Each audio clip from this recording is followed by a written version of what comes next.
What up, though, people? Thank you for pushing play on the Lions Worth vlog again. We are on the second book of Adam and Eve, chapter 1. So this is starting a new book of Adam and Eve. This book is not that long. It's only about 23 chapters or so it shouldn't be that long. Then we're going to be done with it, and then we're moving back up into Genesis. Let's go ahead and jump in. When Luluwa had... I'm sorry, there's no had there. When Luluwa heard Cain's words, she wept and went to her father and mother and told them how that Cain had killed his brother Abel. Then they all cried aloud and lifted up their voices and slapped their faces and threw dust upon their heads and rent asunder their garments and went out and came to the place where Abel was killed. And they found him lying on the earth, killed, and beasts around him, while they wept and cried because of this just one. From his body, by reason of his purity, went forth a smell of sweet spices. Wow, interesting. And Adam carried him, his tears streaming down his face, and went to the cave of treasures, where he laid them and wound him up with sweet spices and myrrh. And Adam and Eve continued by the burial of him in great grief 140 days. Abel was 15 and a half years old, and Cain 17 years and a half. As for Cain, when the mourning for his brother was ended, he took his sister Luluwa and married her, without leave from his father and mother, for they could not keep him from her by reason of their heavy hearts. So Cain took advantage of that situation, and he pretty much didn't wait for permission. He didn't get blessings. He just went out on his own and just did whatever he wanted to do. Cain, like I said, out of the entire Bible of all these people and the history of this way, I can't stand Cain the most, and he's like right up there next to who's the one that Judas that turned in Jesus. Yeah, I just, so yeah. Cain, so he when he did that, he then went down to the bottom of the mountain, away from the garden, near to the place where he had killed his brother. And in that place were many fruit trees and forest trees. His sister bare him children, who in their turn began to multiply by degrees until they filled that place. So there's the posterity. I do understand right there that it just says that the wording of that can sound very controversial, and that the wording of that can be triggering, and people, especially like I said, you got them Karens that can't just deal with the information, and they want to try and make something like be way more like dramatic, or something that is just completely not. It's just like, look, man, we dealing with this information for what it is. These are the first people. When this thing is translated, into English, and it keeps mentioning the label of the sibling, does it have to? I personally, I don't think it has to. We know who it is. However, they just do that. Sometimes when it comes to scriptural sources, I'm just going to say this because it's real. Sometimes when it comes to scriptural sources, especially when it comes to like cultures like the English, or the nations like the English and different things like that, sometimes they appropriate things that they want to enforce on people through the scriptures and through a spiritual source or through a religious source. So sometimes certain things are written to try to make you feel like it's okay. So if you have a culture or a nation that that intermarries in the family, just because that's what they do for no other reason, then that's when they would try. This is an example, but that's when they would try to take that sort of ideology and appropriate it with the spiritual way that they have access to, or the text, or the sacred text that they have access to.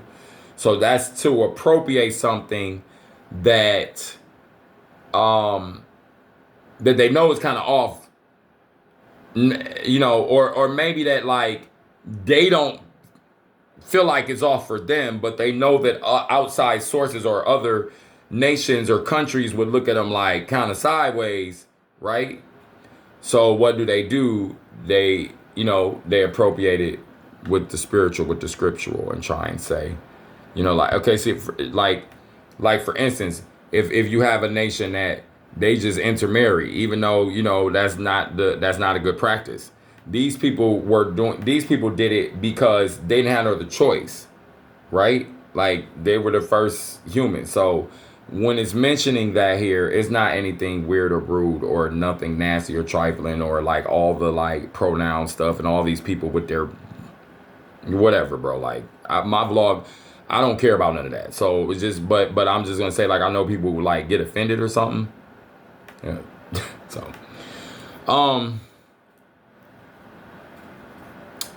So they began to multiply.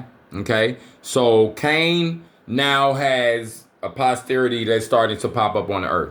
But as for Adam and Eve, they came not together after Abel's funeral for 7 years. After this, however, Eve conceived, and while she was with child, Adam said to her, "Come, let us take an offering and offer it up unto God, and ask him to give us a fair child in whom we may find comfort, and whom we may join in marriage to a Clea." Then they prepared an offering and brought it up to the altar and offered it before the Lord, before the highest one, and began to entreat him to accept their offering and to give them a good offspring. So they want a replacement for Cain, because Cain is just clearly on some other junk and they want the replacement. And God heard Adam and accepted his offering. Then they worshipped Adam, Eve, and their daughter, and came down to the cave of treasures and placed a lamp in it to burn by night and by day before the body of Abel. Then Adam and Eve continued fasting and praying until Eve's time came that she should be delivered, when she said to Adam, "I wish to go to the cave in the rock to bring forth in it." Okay, so to have this child, okay?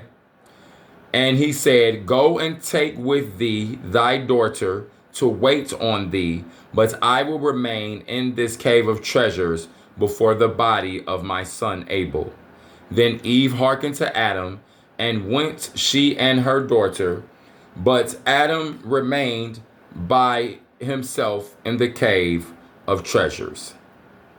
Man, so new kid is about to pop up. I believe this is Seth that's about to be born.